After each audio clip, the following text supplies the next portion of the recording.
This is a Willow audiobook.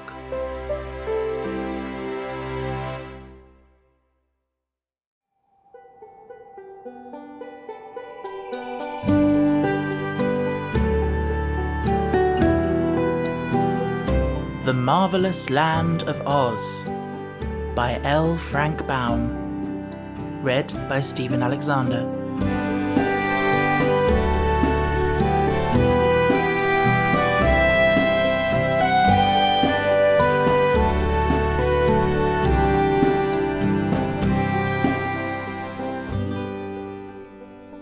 Chapter 1. Tip manufactures a pumpkinhead. In the country of the Gillikins, which is at the north of the Land of Oz, lived a youth called Tip. There was more to his name than that, for old Mombi often declared that his whole name was Tipitarius, but no one was expected to say such a long word when Tip would do just as well. This boy remembered nothing of his parents, for he had been brought when quite young to be reared by the old woman known as Mombi, whose reputation, I am sorry to say, was none of the best. For the Gillikin people had reason to suspect her of indulging in magical arts, and therefore hesitated to associate with her. Mombi was not exactly a witch, because the good witch who ruled that part of the Land of Oz had forbidden any other witch to exist in her dominions. So Tip's guardian, however much she might aspire to working magic, realised it was unlawful to be more than a sorceress, or at most a wizardess. Tip was made to carry wood from the forest, that the old woman might boil her pot. He also worked in the cornfields, hoeing and husking, and he fed the pigs and milked the four-horned cow that was Mombi's especial pride. But you must not suppose he worked all the time, for he felt that would be bad for him. When sent to the forest, Tip often climbed trees for birds' eggs, or amused himself chasing the fleet white rabbits or fishing in the brooks with bent pins. Then he would hastily gather his armful of wood and carry it home. And when he was supposed to be working in the cornfields and the tall stalks hid him from Mombi's view, Tip would often dig in the gopher holes, or if the mood seized him, lie upon his back between the rows of corn and take a nap. So, by taking care not to exhaust his strength, he grew as strong and rugged as a boy may be. Mombi's curious magic often frightened her neighbours, and they treated her shyly yet respectfully because of her weird powers. But Tip frankly hated her, and took no pains to hide his feelings. Indeed, he sometimes showed less respect for the old woman than he should have done, considering she was his guardian. There were pumpkins in Mombi's cornfields, lying golden red among the rows of green stalks, and these had been planted and carefully tended that the four-horned cow might eat of them in the winter-time. But one day, after the corn had all been cut and stacked, and Tip was carrying the pumpkins to the stable, he took a notion to make a jack-lantern, and try to give the old woman a fright with it. So he selected a fine big pumpkin, one with a lustrous orange-red colour, and began carving it. With the point of his knife he made 2 round eyes, a 3-cornered nose, and a mouth shaped like a new moon. The face, when completed, could not have been considered strictly beautiful, but it wore a smile so big and broad, and was so jolly in expression, that even Tip laughed as he looked admiringly at his work. The child had no playmates, so he did not know that boys often dig out the inside of a pumpkin jack, and in the space thus made put a lighted candle to render the face more startling. But he conceived an idea of his own that promised to be quite as effective. He decided to manufacture the form of a man who would wear this pumpkin head, and to stand it in a place where old Mombi would meet it face to face. "And then," said Tip to himself with a laugh, "she'll squeal louder than the brown pig does when I pull her tail, and shiver with fright worse than I did last year when I had the ague." He had plenty of time to accomplish this task, for Mombi had gone to a village, to buy groceries, she said, and it was a journey of at least 2 days. So he took his axe to the forest and selected some stout, straight saplings, which he cut down and trimmed of all their twigs and leaves. From these he would make the arms and legs and feet of his man. For the body, he stripped a sheet of thick bark from around a big tree, and with much labour fashioned it into a cylinder of about the right size, pinning the edges together with wooden pegs. Then, whistling happily as he worked, he carefully jointed the limbs and fastened them to the body with pegs whittled into shape with his knife. By the time this feat had been accomplished, it began to grow dark, and Tip remembered he must milk the cow and feed the pigs. So he picked up his wooden man and carried it back to the house with him.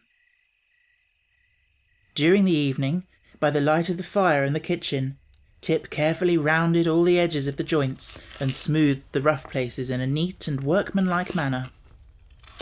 Then he stood the figure up against the wall and admired it. It seemed remarkably tall, even for a full-grown man.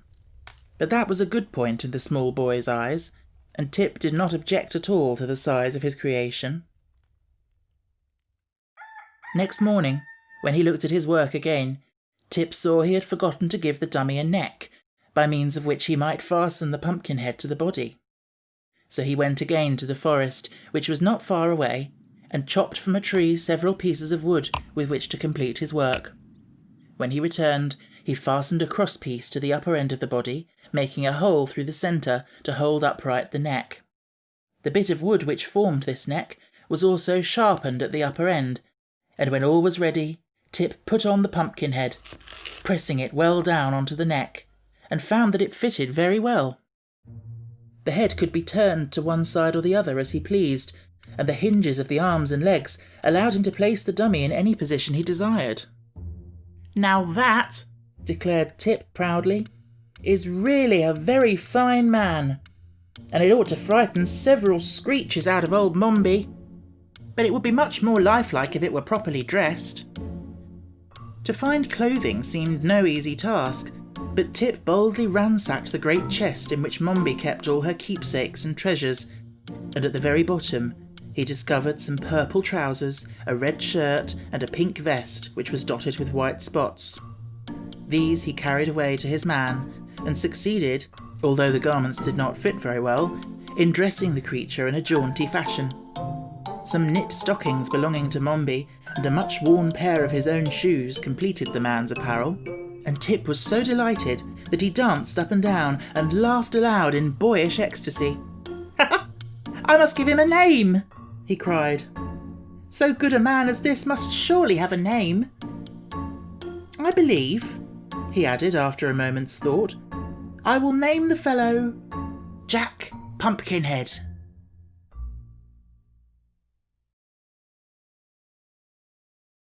Chapter 2. The Marvellous Powder of Life. After considering the matter carefully, Tip decided that the best place to locate Jack would be at the bend in the road a little way from the house. So he started to carry his man there, but found him heavy and rather awkward to handle.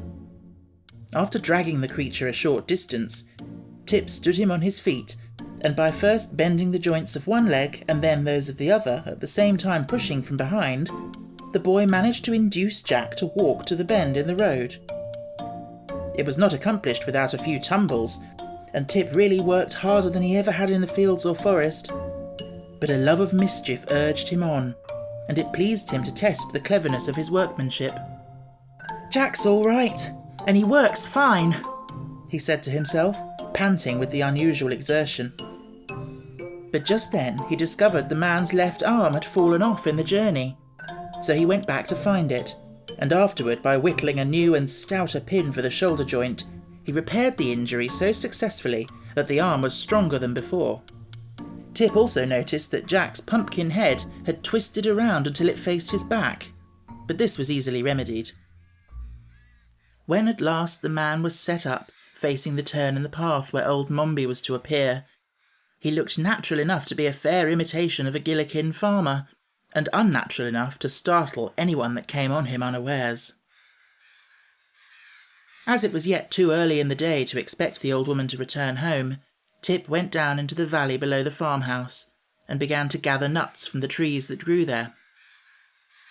However, old Mombi returned earlier than usual. She had met a crooked wizard who resided in a lonely cave in the mountains, and had traded several important secrets of magic with him. Having in this way secured 3 new recipes, 4 magical powders, and a selection of herbs of wonderful power and potency, she hobbled home as fast as she could, in order to test her new sorceries. So intent was Mombi on the treasures she had gained, that when she turned the bend in the road and caught a glimpse of the man, she merely nodded and said, "Good evening, sir." But a moment after, noting that the person did not move or reply, she cast a shrewd glance into his face and discovered his pumpkin head elaborately carved by Tip's jackknife. "Heh!" ejaculated Mombi, giving a sort of grunt. "That rascally boy has been playing tricks again. Very good, very good. I'll beat him black and blue for trying to scare me in this fashion."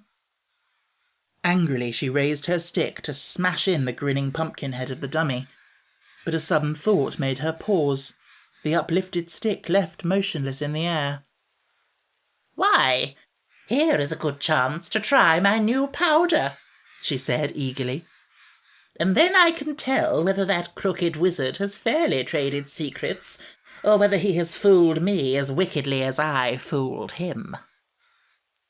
So she set down her basket and began fumbling in it for one of the precious powders she had obtained. While Mombi was thus occupied, Tip strolled back with his pockets full of nuts, and discovered the old woman standing beside his man, and apparently not the least bit frightened by it. At first he was generally disappointed, but the next moment he became curious to know what Mombi was going to do.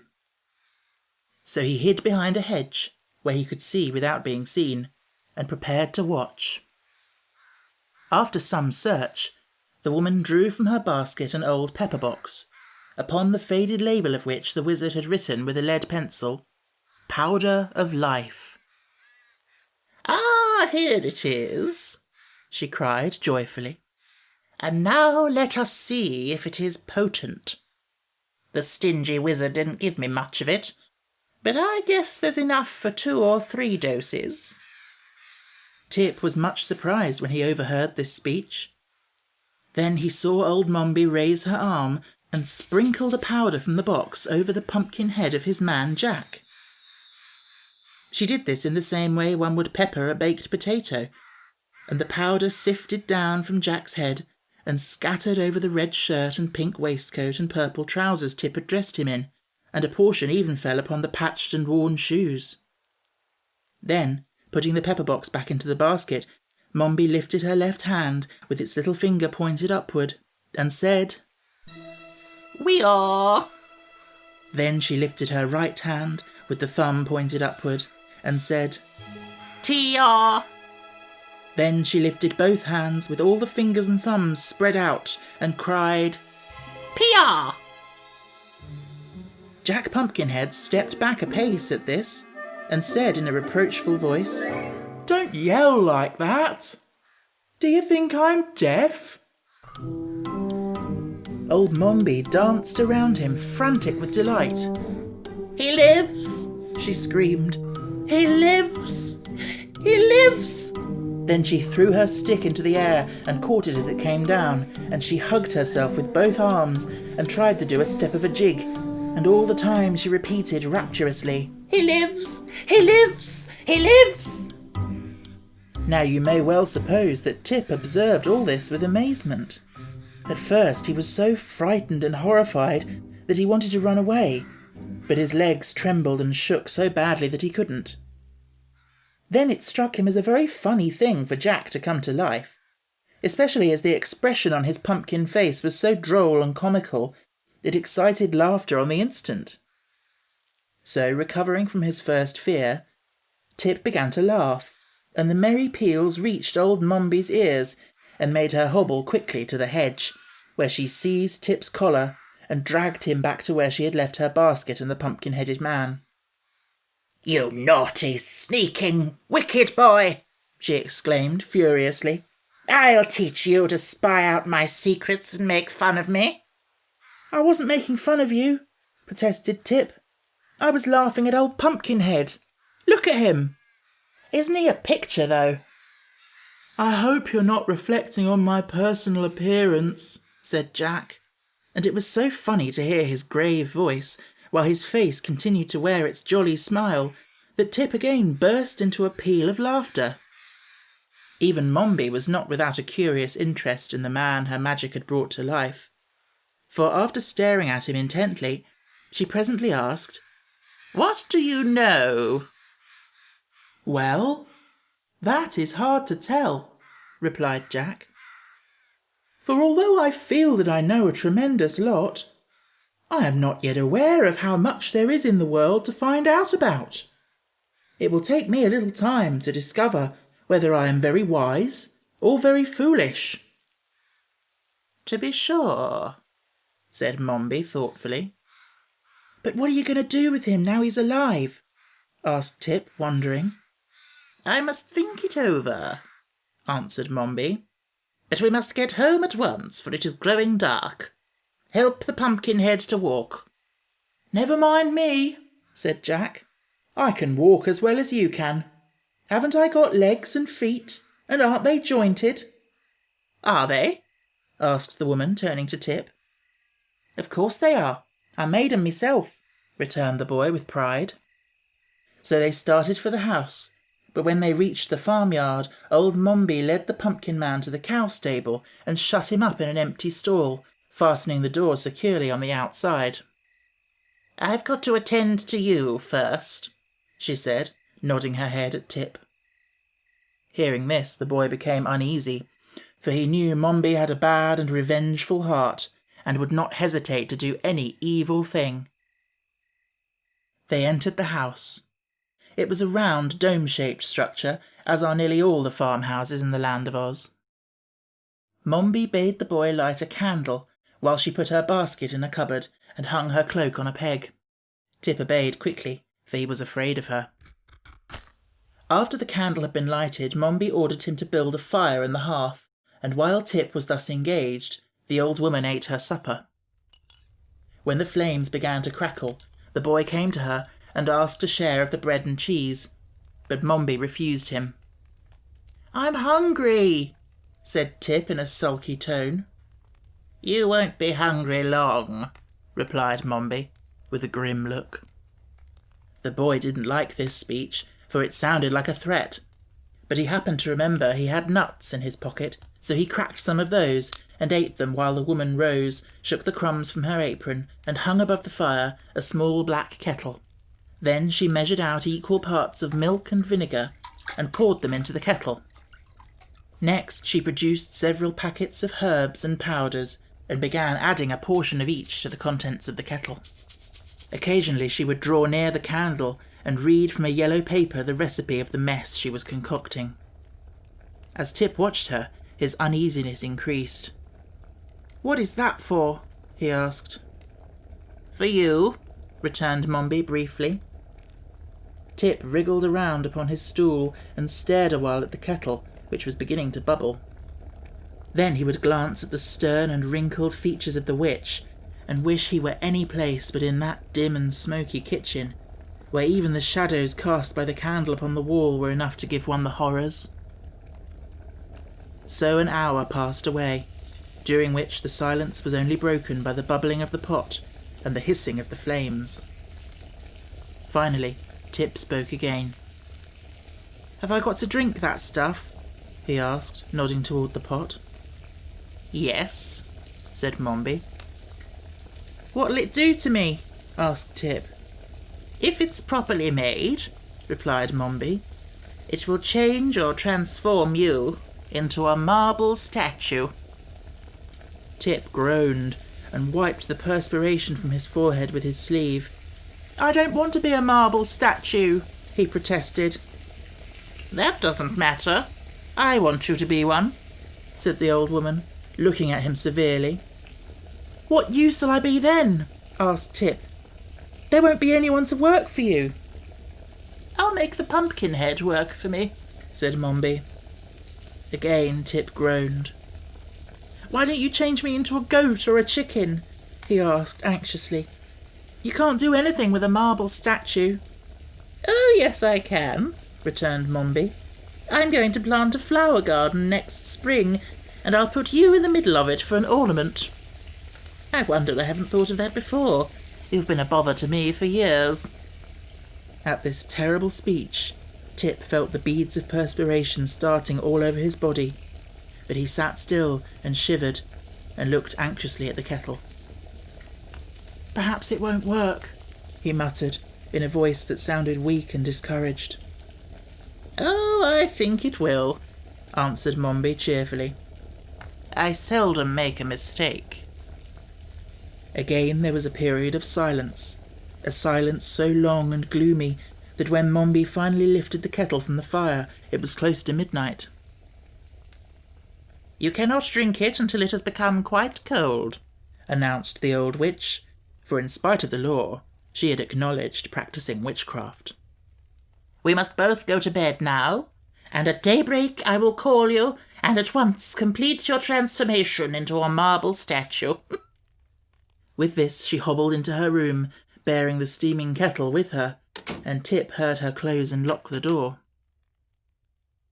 The boy did not go to bed, as he had been commanded to do, but still sat glaring at the embers of the dying fire. Chapter 3. The Flight of the Fugitives. Tip reflected. "It's a hard thing to be a marble statue," he thought rebelliously, "and I'm not going to stand it. For years I've been a bother to her, she says, so she's going to get rid of me. Well, there's an easier way than to become a statue. No boy could have any fun forever standing in the middle of a flower garden. I'll run away, that's what I'll do. And I may as well go before she makes me drink that nasty stuff in the kettle." He waited until the snores of the old witch announced she was fast asleep, and then he arose softly and went to the cupboard to find something to eat. No use starting on a journey without food, he decided, searching upon the narrow shelves. He found some crusts of bread, but he had to look into Mombi's basket to find the cheese she had brought from the village. While turning over the contents of the basket, he came upon the pepper box which contained the powder of life. "I may as well take this with me," he thought, "or Mombi'll be using it to make more mischief with." So he put the box in his pocket, together with the bread and cheese. Then he cautiously left the house and latched the door behind him. Outside, both moon and stars shone brightly, and the night seemed peaceful and inviting after the close and ill-smelling kitchen. "I'll be glad to get away," said Tip softly, "for I never did like that old woman. I wonder how I ever came to live with her." He was walking slowly toward the road when a thought made him pause. "I don't like to leave Jack Pumpkinhead to the tender mercies of old Mombi," he muttered. "And Jack belongs to me, for I made him, even if the old witch did bring him to life." He retraced his steps to the cow stable and opened the door of the stall where the pumpkin-headed man had been left. Jack was standing in the middle of the stall, and by the moonlight Tip could see he was smiling just as jovially as ever. "Come on," said the boy, beckoning. "Where to?" asked Jack. "You'll know as soon as I do," answered Tip, smiling sympathetically into the pumpkin face. "All we've got to do now is to tramp." "Very well," returned Jack, and walked awkwardly out of the stable and into the moonlight. Tip turned toward the road, and the man followed him. Jack walked with a sort of limp, and occasionally one of the joints of his legs would turn backward instead of frontwise, almost causing him to tumble. But the Pumpkinhead was quick to notice this, and began to take more pains to step carefully, so that he met with few accidents. Tip led him along the path without stopping an instant. They could not go very fast, but they walked steadily, and by the time the moon sank away and the sun peeped over the hills, they had travelled so great a distance that the boy had no reason to fear pursuit from the old witch. Moreover, he had turned first into one path and then into another, so that should anyone follow them it would prove very difficult to guess which way they had gone, or where to seek them. Fairly satisfied that he had escaped, for a time at least, being turned into a marble statue, the boy stopped his companion and seated himself upon a rock by the roadside. "Let's have some breakfast," he said. Jack Pumpkinhead watched Tip curiously, but refused to join in the repast. "I don't seem to be made the same way you are," he said. "I know you are not," returned Tip, "for I made you." "Oh, did you?" asked Jack. "Certainly, and put you together, and carved your eyes and your nose and ears and mouth," said Tip proudly, "and dressed you." Jack looked at his body and limbs critically. "It strikes me you made a very good job of it," he remarked. "Just so," replied Tip modestly, for he began to see certain defects in the construction of his man. "If I'd known we were going to travel together, I might have been a little more particular." "Why then," said the Pumpkinhead, in a tone that expressed surprise, "you must be my creator, my parent, my father." "Or your inventor," replied the boy with a laugh. "Yes, my son, I really believe I am." "Then I owe you obedience," continued the man, "and you owe me support." "That's it, exactly," declared Tip, jumping up. "So let us be off." "Where are we going?" asked Jack when they had resumed their journey. "I'm not exactly sure," said the boy, "but I believe we are headed south, and that will bring us, sooner or later, to the Emerald City." "What city is that?" inquired the Pumpkinhead. "Why, it's the centre of the Land of Oz, and the biggest town in all the country. I've never been there myself, but I've heard all about its history. It was built by a mighty and wonderful wizard named Oz, and everything there is of a green colour, just as everything in this country of the Gillikins is of a purple colour." "Is everything here purple?" asked Jack. "Of course it is. Can't you see?" returned the boy. "I believe I must be colour-blind," said the Pumpkinhead, after staring about him. "Well, the grass is purple, and the trees are purple, and the houses and fences are purple," explained Tip. "Even the mud in the roads is purple. But in the Emerald City, everything is green that is purple here. And in the country of the Munchkins over at the east, everything is blue. And in the south country of the Quadlings, everything is red. And in the west country of the Winkies, where the Tin Woodman rules, everything is yellow." "Oh," said Jack. Then, after a pause, he asked, "Did you say a Tin Woodman rules the Winkies?" "Yes. He was one of those who helped Dorothy to destroy the Wicked Witch of the West, and the Winkies were so grateful that they invited him to become their ruler, just as the people of the Emerald City invited the Scarecrow to rule them." "Dear me," said Jack, "I'm getting confused with all this history. Who is the Scarecrow?" "Another friend of Dorothy's," replied Tip. "And who is Dorothy?" "She was a girl that came here from Kansas, a place in the big outside world. She got blown to the Land of Oz by a cyclone, and while she was here, the Scarecrow and the Tin Woodman accompanied her on her travels." "And where is she now?" inquired the Pumpkinhead. "Glinda the Good, who rules the Quadlings, sent her home again," said the boy. "Oh, and what became of the Scarecrow?" "I told you. He rules the Emerald City," answered Tip. "I thought you said it was ruled by a wonderful wizard," objected Jack, seeming more and more confused. "Well, so I did.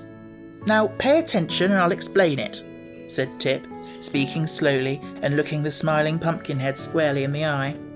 "Dorothy went to the Emerald City to ask the wizard to send her back to Kansas, and the Scarecrow and the Tin Woodman went with her, but the wizard couldn't send her back because he wasn't so much of a wizard as he might have been. And then they got angry at the wizard and threatened to expose him, so the wizard made a big balloon and escaped in it, and no one has ever seen him since. Now, that is very interesting history, said Jack, well pleased, and I understand it perfectly.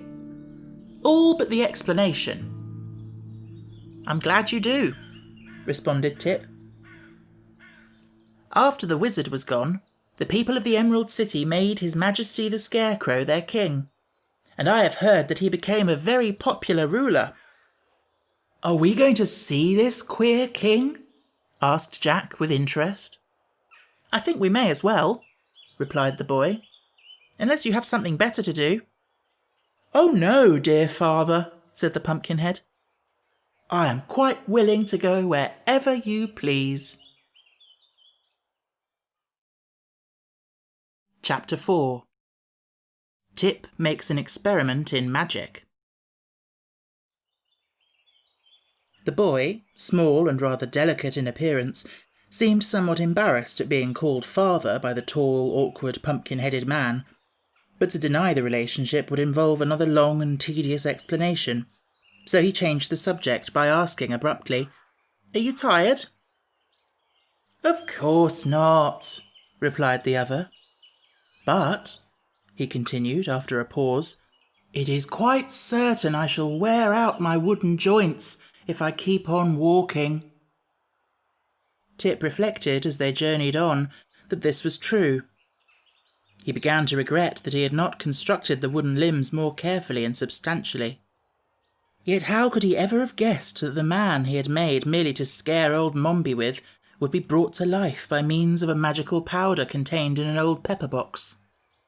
So he ceased to reproach himself, and began to think how he might yet remedy the deficiencies of Jack's weak joints.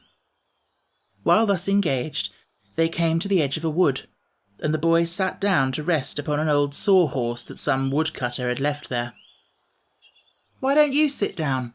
He asked the Pumpkinhead. Won't it strain my joints? Inquired the other. Of course not. It'll rest them, declared the boy. So Jack tried to sit down, but as soon as he bent his joints farther than usual, they gave way altogether, and he came clattering to the ground with such a crash that Tip feared he was entirely ruined. He rushed to the man, lifted him to his feet, straightened his arms and legs, and felt of his head to see if by chance it had become cracked. But Jack seemed to be in pretty good shape after all, and Tip said to him, I guess you'd better remain standing hereafter. It seems the safest way. Very well, dear father. Just as you say, replied the smiling Jack, who had been in nowise confused by his tumble. Tip sat down again. Presently the Pumpkinhead asked, What is that thing you are sitting on? Oh, this is a horse, replied the boy carelessly. What is a horse? Demanded Jack. A horse? Why, there are two kinds of horses, returned Tip, slightly puzzled how to explain. One kind of horse is alive and has 4 legs and a head and a tail, and people ride upon its back. I understand, said Jack cheerfully. That's the kind of horse you are now sitting on. No, it isn't, answered Tip promptly. Why not? That one has 4 legs and a head and a tail. Tip looked at the Sawhorse more carefully and found that the Pumpkinhead was right. The body had been formed from a tree trunk, and a branch had been left sticking up at one end that looked very much like a tail. In the other end were 2 big knots that resembled eyes, and a place had been chopped away that might easily be mistaken for the horse's mouth. As for the legs, they were 4 straight limbs cut from trees and stuck fast into the body, being spread wide apart so that the Sawhorse would stand firmly when a log was laid across it to be sawed. This thing resembles a real horse more than I imagined, said Tip, trying to explain. But a real horse is alive, and trots and prances and eats oats, while this is nothing more than a dead horse made of wood and used to saw logs upon. If it were alive, Wouldn't it trot and prance and eat oats? Inquired the Pumpkinhead. It would trot and prance, perhaps, but it wouldn't eat oats, replied the boy, laughing at the idea. And of course it can't ever be alive, because it is made of wood. So am I, answered the man. Tip looked at him in surprise. Why, so you are, he exclaimed, and the magic powder that brought you to life is here in my pocket. He brought out the pepper box and eyed it curiously. I wonder, said he musingly, if it would bring the Sawhorse to life. If it would, returned Jack calmly, for nothing seemed to surprise him, I could ride on its back, and that would save my joints from wearing out. I'll try it, cried the boy, jumping up. But I wonder if I can remember the words old Mombi said, and the way she held her hands up. He thought it over for a minute, and as he had watched carefully from the hedge every motion of the old witch, and listened to her words, he believed he could repeat exactly what she had said and done. So he began by sprinkling some of the magic powder of life from the pepper box upon the body of the Sawhorse. Then he lifted his left hand with the little finger pointing upward, and said, Weor. What does that mean, dear father? Asked Jack curiously. I don't know, answered Tip. Then he lifted his right hand with the thumb pointing upward and said, Tior. What's that, dear father? It means you must keep quiet, replied the boy, provoked at being interrupted at so important a moment. How fast I am learning, remarked the Pumpkinhead with his eternal smile. Tip now lifted both hands above his head with all the fingers and thumbs spread out and cried in a loud voice, Pior! Immediately the Sawhorse moved, stretched its legs, yawned with its chopped-out mouth, and shook a few grains of the powder off its back. The rest of the powder seemed to have vanished into the body of the horse. Good! Called Jack, while the boy looked on in astonishment. You are a very clever sorcerer, dear father. Chapter 5. The Awakening of the Sawhorse. The Sawhorse, finding himself alive, seemed even more astonished than Tip. He rolled his knotty eyes from side to side, taking a first wondering view of the world in which he had now so important an existence. Then he tried to look at himself, but he had indeed no neck to turn, so that in the endeavour to see his body he kept circling around and around without catching even a glimpse of it. His legs were stiff and awkward, for there were no knee joints in them, so that presently he bumped against Jack Pumpkinhead and sent that personage tumbling upon the moss that lined the roadside. Tip became alarmed at this accident, as well as at the persistence of the Sawhorse in prancing around in a circle, so he called out, Whoa! Whoa there! The Sawhorse paid no attention whatever to this command, and the next instant brought one of his wooden legs down upon Tip's foot so forcibly that the boy danced away in pain to a safer distance, from where he again yelled, Whoa! Whoa, I say! Jack had now managed to raise himself to a sitting position, and he looked at the Sawhorse with much interest. I don't believe the animal can hear you, he remarked. I shout loud enough, don't I? Answered Tip angrily. Yes, but the horse has no ears, said the smiling Pumpkinhead. Sure enough, exclaimed Tip, noting the fact for the first time. How then am I going to stop him? But at that instant, the Sawhorse stopped himself, having concluded it was impossible to see his own body. He saw Tip, however, and came close to the boy to observe him more fully. It was really comical to see the creature walk, for it moved the legs on its right side together and those on its left side together, as a pacing horse does, and that made its body rock sideways like a cradle.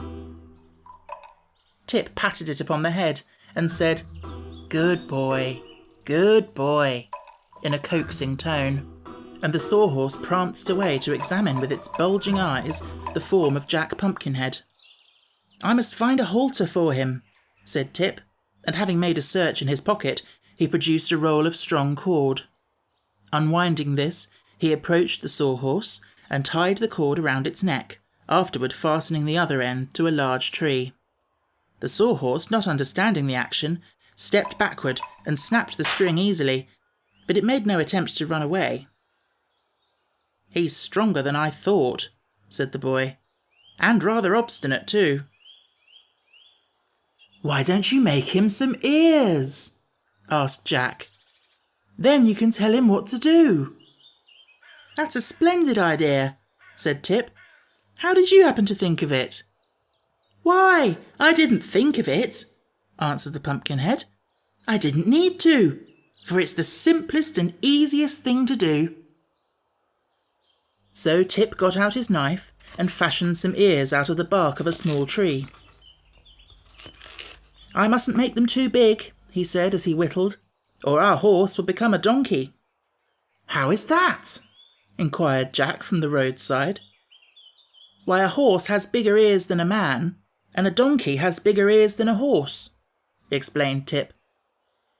"Then, if my ears were longer, would I be a horse?" asked Jack. "My friend," said Tip gravely, "you'll never be anything but a pumpkinhead, no matter how big your ears are." "Oh," returned Jack, nodding. "I think I understand." "If you do, you're a wonder," remarked the boy. "But there's no harm in thinking you understand. I guess these ears are ready now. Will you hold the horse while I stick them on?" "Certainly, if you'll help me up," said Jack.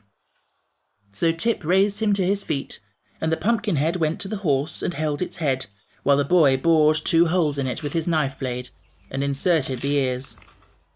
"They make him look very handsome," said Jack admiringly. But those words, spoken close to the Sawhorse and being the first sounds he had ever heard, so startled the animal that he made a bound forward and tumbled Tip on one side and Jack on the other. Then he continued to rush forward as if frightened by the clatter of his own footsteps. "Whoa!" shouted Tip, picking himself up. "Whoa, you idiot! Whoa!"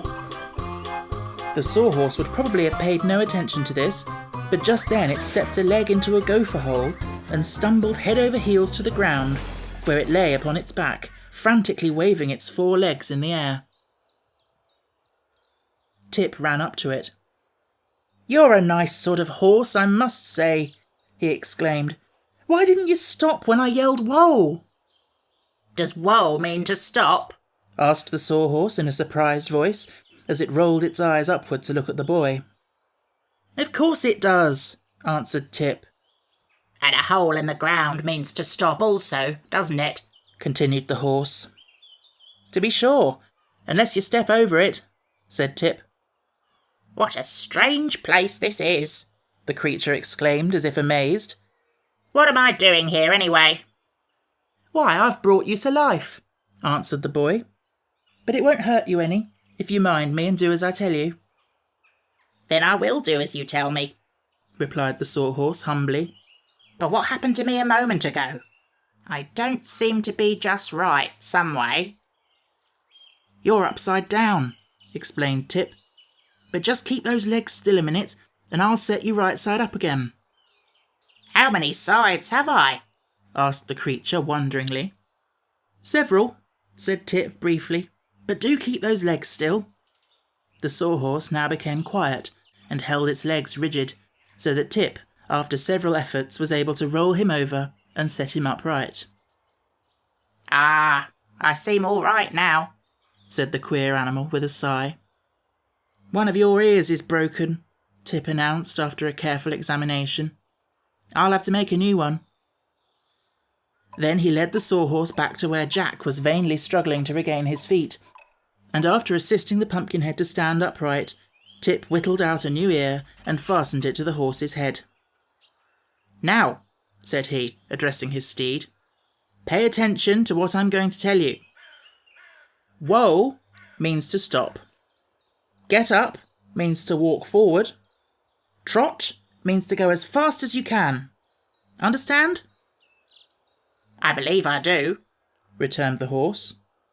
"Very good. We are all going on a journey to the Emerald City to see His Majesty the Scarecrow. And Jack Pumpkinhead is going to ride on your back, so he won't wear out his joints."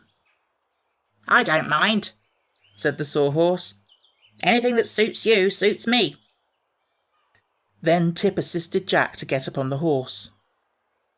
"Hold on tight," he cautioned, "or you may fall off and crack your pumpkin head." "That would be horrible," said Jack with a shudder. "What shall I hold on to?" "Why, hold on to his ears," replied Tip after a moment's hesitation. "Don't do that," remonstrated the Sawhorse. "for then I can't hear." That seemed reasonable, so Tip tried to think of something else. "I'll fix it," said he at length. He went into the wood and cut a short length of limb from a young, stout tree. One end of this he sharpened to a point, and then he dug a hole in the back of the Sawhorse just behind its head. Next he brought a piece of rock from the road and hammered the post firmly into the animal's back. "Stop! Stop!" shouted the horse. "You're jarring me terribly." "Does it hurt?" asked the boy. "Not exactly hurt," answered the animal, "but it makes me quite nervous to be jarred." "Well, it's all over now," said Tip encouragingly. "Now, Jack, be sure to hold fast to this post, and then you can't fall off and get smashed." So Jack held on tight, and Tip said to the horse, "Get up." The obedient creature at once walked forward, rocking from side to side as he raised his feet from the ground. Tip walked beside the Sawhorse, quite content with this addition to their party. Presently he began to whistle.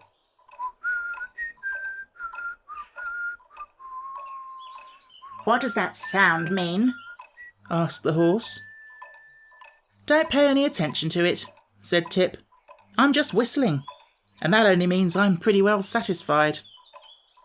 "I'd whistle myself, if I could push my lips together," remarked Jack.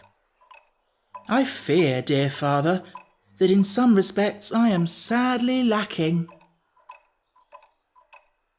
After journeying on for some distance, the narrow path they were following turned into a broad roadway paved with yellow brick. By the side of the road, Tip noticed a signpost that read, 9 miles to the Emerald City. But it was now growing dark, so he decided to camp for the night by the roadside and to resume the journey next morning by daybreak. He led the Sawhorse to a grassy mound upon which grew several bushy trees and carefully assisted the Pumpkinhead to alight. "I think I'll lay you upon the ground overnight," said the boy. "You'll be safer that way." "How about me?" asked the Sawhorse. "It won't hurt you to stand," replied Tip. "And as you can't sleep, you may as well watch out and see that no one comes near to disturb us." Then the boy stretched himself upon the grass beside the Pumpkinhead, and being greatly wearied by the journey, was soon fast asleep.